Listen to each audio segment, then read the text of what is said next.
imposible ka sa Diyos ang magsinungaling.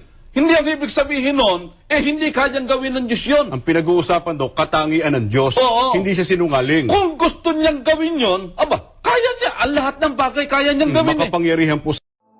Sa puntong ito ng ating programa, kung hindi ka pa nakasubscribe, pakiclick po ng subscribe button at ang notification bell para updated po tayo sa ating mga susunod na videos. Kaya, let's go at simulan na natin!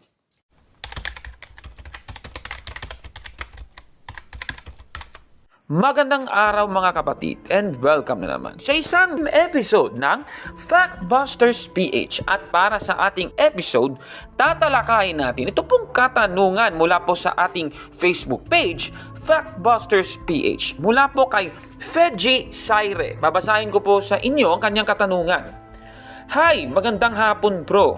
Tanong ko bro, totoo ba talaga na hindi kawalan sa Diyos ang pagsinungaling bro? Saan ito sa Biblia?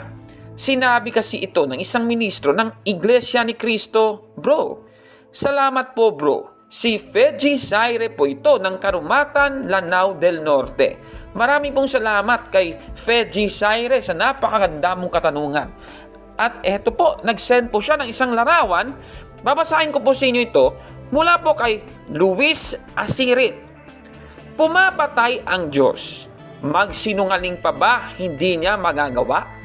Hindi kabawasan sa kanya kung magsinungaling siya. Aba, hindi raw kabawasan sa Panginoong Diyos kung magsinungaling ang Diyos? Nako Ito panoorin natin ang video na ito mula po sa isang episode ng Ang Tamang Daan. Panoorin niyo po ito. Nangangatwiran kasi si Eliseo Soriano Imposible ka sa Diyos ang magsinungaling. Hindi ang ibig sabihin nun, hindi kayang gawin ng Diyos yun. Ang pinag-uusapan daw, katangian ng Diyos. Oo. Hindi siya sinungaling. Kung gusto niyang gawin yun, kaya niya. Ang lahat ng bagay. Kung gusto niyang gawin yun, kaya niya. Ang lahat ng bagay. Kung gusto niyang gawin yun, kaya niya. Ang lahat ng bagay. Aba, grabe naman talaga itong ministrong ito, Grabe. Ang lupit. Nako. Sabi niya daw, wala raw imposible sa Diyos, kaya pwede raw siyang magsinungaling.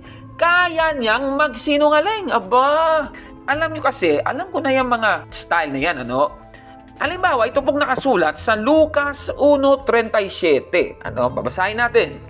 Sapagkat walang anumang bagay na hindi kayang gawin ng Diyos. Nako, kagaya nga ng ministrong ito, sinasabi niya na kaya po ng Diyos ang lahat. Wala pong imposible sa Kanya. Kaya kaya niyang magsinungaling. Grabe. Ang tanong, base sa talata, kaya bang magsinungaling ng Diyos? Tama ba ang pahayag na ito ni Luis Asirit na ito? Aba, hindi raw kabawasan sa Kanya kung magsinungaling siya. Aba, kita ninyo, ang Diyos daw kaya niyang magsinungaling. Tingnan natin. Base sa talata, kaya bang magsinungaling ng Diyos? Titingnan natin una. Babasahin natin sa Bilang Kapitulo 23, versikulo 19. Ganito pong ating mababasa dito. Ang Diyos ay hindi tao na magsisinungaling, di anak ng tao na magsisisi. Sinabi ba niya at hindi niya gagawin? O sinalita ba niya at hindi niya isasagawa? Sabi dito, ang Diyos ay hindi tao na magsisinungaling. So, tama. Ang Panginoong Diyos po ay hindi talaga nagsisinungaling. Personality po ng Diyos, ayon nga sa ministro kanina ng Iglesia ni Cristo, na hindi po siya magsisinungaling. Base dito, ang Diyos hindi talaga nagsisinungaling. Tama naman. Okay. Punta naman tayo sa isang talata sa Biblia. Sa Awit, Kapitulo 111, versikulo 160. Ganito po ang ating mababasa. Ang kabuuan ng iyong salita ay katotohanan, at bawat isa ng iyong matutuwid na hatulan ay magpakailanman. Ibig sabihin na lumalabas sa bibig ng ating Panginoong Diyos, lahat po yan, yung kabubuan po niyan ay katotohanan. Ibig sabihin, wala pong kasinungalingan. At lahat po ay katotohanan lamang. Nako ha. Isa pa pong talata na pwede natin gamitin para sabihin ang Panginoong Diyos po ay hindi talaga nagsisinungaling. Babasahin natin sa Hebreo Kapitulo 6, versikulo 18 hanggang 19. Hindi maaaring magsinungaling ang Diyos tungkol sa dalawang bagay na ito, ang kanyang pangako at sumpa. Klaro po nang nakasulat na yan, ano? Ang Panginoong Diyos po, hindi po magsisinungaling sa kanyang pangako at sa kanyang isinumpa sa tao. Base dito, hindi talaga siya nagsisinungaling ang ating Panginoong Diyos. Isa pang talata, mga kababayan, sa Tito, Kapitulo 1, versikulo 2. Gagamitin po natin ang Filipino Standard Version. Ganito po ang ating mababasa.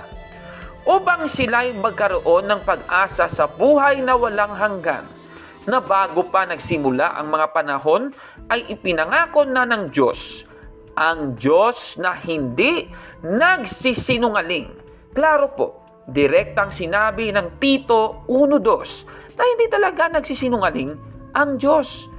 Pero, ito ang tanong. Kung hindi talaga nagsisinungaling ang Diyos, hindi ba niya kayang magsinungaling? Kasi iba yung hindi talaga siya nagsisinungaling. Iba rin yung hindi talaga siya nagsisinungaling pero kaya niyang magsinungaling. Parang ganun yung pinalilitaw ng ministro kanina ng Iglesia ni Cristo. Kasi nga, babasahin nila itong Lucas 1:37. Sasabihin nila na wala pong imposible sa Diyos. Lahat daw ng bagay, kaya niyang gawin. Grabe, believe. So, ang tanong, mga kababayan, totoo bang kaya ng Diyos na magsinungaling? Nako ito. Babasahin ko po muna sa inyo itong vlog na nahanap ko. Ito po ang galing sa vlog na Laging Tapat na Iglesia ni Cristo, an INC unofficial vlog na isinulat noong December 24, 2013 na may pamagat na ang Diyos ba walang kakayahang magsinungaling? Ganito po ang ating mababasa. Kapag sunod at mga tagapangaral, lalo na ng mga ADD o ang dating daan, ay isa rito ang paborito nilang aral. Ito ang mga talata ng kanilang ginagamit para tuligsain ang mga aral sa loob ng Iglesia ni Cristo. Babasahin natin. Tapos kinote po niya, Tito 1:2. Nabasa na natin kanina yan. Ito agad ang pumasok sa isip nila na di daw talaga magagawa ng Diyos ang bagay na yan. Ating suriin kung wala ba talagang kakayahan ang Diyos, itanong natin, ano ba ang katangian ng isang Diyos? Tapos nag-quote po sila, Genesis 35:11. At sinabi sa kanya ng Diyos, ako ang Diyos na makapangyarihan sa lahat. Isang makapangyarihan sa lahat, nangangahulugan na wala ngang nakakahigit. Ang lahat kaya ng bagay kaya ng Diyos? Maimposible ba? Mas maganda na si Kristo na mismo ang magpakilala. Tapos nag-quote po sila, Mateo 19:26. Babasahin ko po.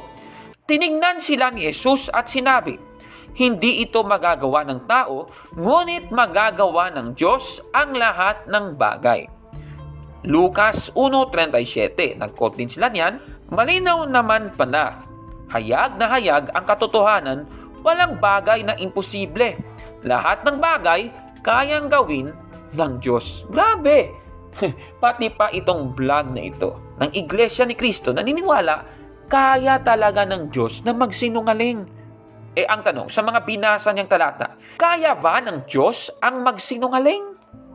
Alam ninyo mga kababayan, sa unang Samuel Kapitulo 15, versikulo 29 ng ang salita ng Diyos na salin. Babasahin natin sa inyo. Ang Diyos ng Israel ay hindi nagsisinungaling at hindi tulad ng tao na pabago-bago ng isip. Klaro po yan. Hindi talaga siya nagsisinungaling. Ang tanong po, kung magsisinungaling ang Diyos, meron po ba siyang nilabag? At kung meron man, ano po ito? Babasahin natin mga kapatid sa unang Juan Kapitulo 4, versikulo 16. Ang Diyos ay pag-ibig. At ang nabubuhay ng may pag-ibig ay nananatili sa Diyos at nananatili rin sa Kanya ang Diyos. Okay, so base dito, ang Diyos ay pag-ibig. Sa Ingles, God is love. Okay. So, ang Diyos po ay pag-ibig. God is love. Ano po ba ang meron kapag nagsisinungaling ka? Ha? Ano bang meron sa iyo kung ikaw yung nagsisinungaling? Isipin po, have you ever tried na magsinungaling? Di ba nagsisinungaling ka kasi takot kang sabihin ang totoo? Dapat mong gawan ng kwento para takpan yung katotohanan. Di ba ganun yun? Isipin mo, ikaw na nanonood, ano? Di ba ganyan talaga kung magsisinungaling? Dapat merong isang katotohanan tapos tinatakpan mo ito.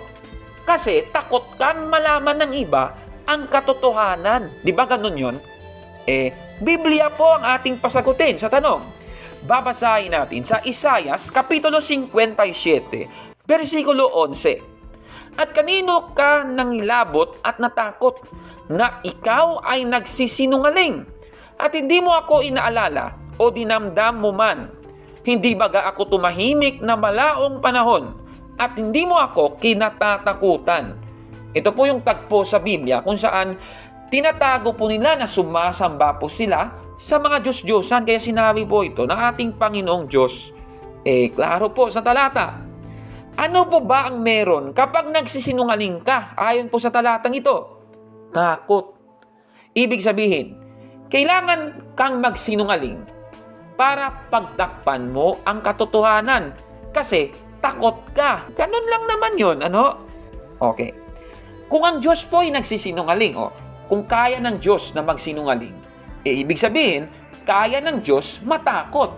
Kasi nga, para magsinungaling ka, kailangan mong matakot. So, ibig sabihin, ang Diyos dapat matakot muna bago magsinungaling. So, ngayon, ganito po ang lalabas.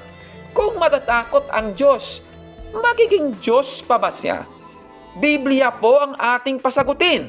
Babasahin natin Unang Juan, Kapitulo 4, versikulo 18. Walang anumang takot sa pag-ibig. Pinapawi ng ganap na pag-ibig ang anumang takot. Kung natatakot man ang isang tao, ito'y dahil sa takot na maparusahan at ipinapakita lang nito na hindi pa lubos na natupad sa kanya ang pag-ibig. Napakaklaro mga kababayan. Walang anumang takot sa pag-ibig. Diba? Nag-gets nyo na siguro? Kung siya po'y nagsinungaling, hindi na siya Diyos kasi wala na ang pag-ibig sa kanya. Klaro po yan mga kababayan. Mga kapatid, ano? Dapat, hindi ka po makapagsinungaling, dapat wala kang takot. Dapat meron kang pag-ibig para walang takot. Klaro po, nasa Biblia yan. By His nature, God is love, and therefore, ang Diyos po ay hindi talaga nagsisinungaling. Ibig sabihin, itong nakasulat sa Lucas 1:37 na ito, mga kababayan, it only focuses on God's nature. Kung saklaw na po ng kanyang nature, ay hindi na po niya magagawa ng Diyos kasi hindi na siya magiging Diyos kapag lalabas siya sa kanyang nature. Klaro po. Nako, ibig sabihin, kagaya din natin mga tao. Di ba yung mga tao, marunong lumangoy. Ayan, marunong kumain.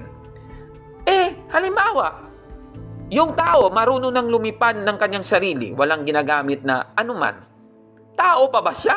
Naku, parang ganon din, Grabe yung analysis na yan.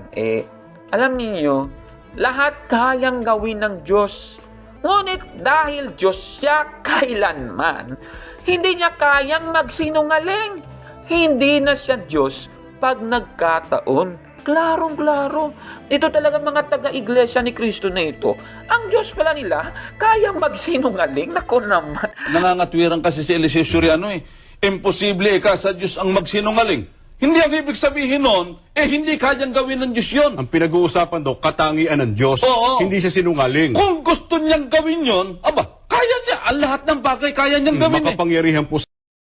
Mali po yan. Ako, ito talagang ewan ko sinong pangalan ito, ng ministrong ito. Tapos itong nagsasabing, hindi raw kabawasan sa kanya kung magsinungaling siya. Nako, maling analysis yan. At ito pang blogspot na ito ng Iglesia ni Cristo. Lahat sila. Busted! Yan! Mali! Nako, maling analysis. Nako, maling logic. Maraming salamat sa kay Fedji Saire mula po sa Karumatan, Lanao del Norte sa iyong napakagandang katanungan. Ang tanong mga kapatid, sino ba ang nagsasalita ng kasinungalingan tungkol sa Diyos? Babasahin natin sa Biblia. Sa Juan Kapitulo 8, versikulo 44, ganito po ang ating mababasa. Kayo'y sa inyong amang diablo at ang mga nais ng inyong ama ang ibig ninyong gawin. Siya'y isang mamamatay tao buhat pa ng una at hindi na nanatili sa katotohanan sapagkat walang katotohanan sa kanya. Pagka nagsasalita siya ng kasinungalingan, ay nagsasalita siya ng saganang kanya, sapagkat siya'y isang sinungaling at ama nito. Kasi kaya raw ng Diyos ng Iglesia ni Cristo na magsinungaling. Ano mang lalabas? Nako, delikado yan. Ano kayang masasabi mo sa pananaw na ito ng mga miyembro at mga ministro ng Iglesia ni Cristo na ito? Comment down below mga kapatid, ano? At kung like mo ang video na ito, smash ang like button at mag-subscribe na sa ating channel, Factbusters PH. Kaya, huwag maniwala sa sabi-sabi. I-check muna kung fact nga talaga. Hanggang sa susunod na episode, ako si Kaburnok at ito ang Factbusters. Mga kapatid, magandang araw po at kapayapaan ay maghari sa ating isipan at sa ating puso. At follow and subscribe, Factbuster PH at The Beloved Catholic sa Facebook page ni Kaburnok. At abangan nyo si Kaburnok, no? Dahil marami siyang i-reveal na mga maling aral at matutuhanan natin ang katotohanan. Dahil ang katotohanan ay magbigay sa atin ng tunay na kalayaan. God bless!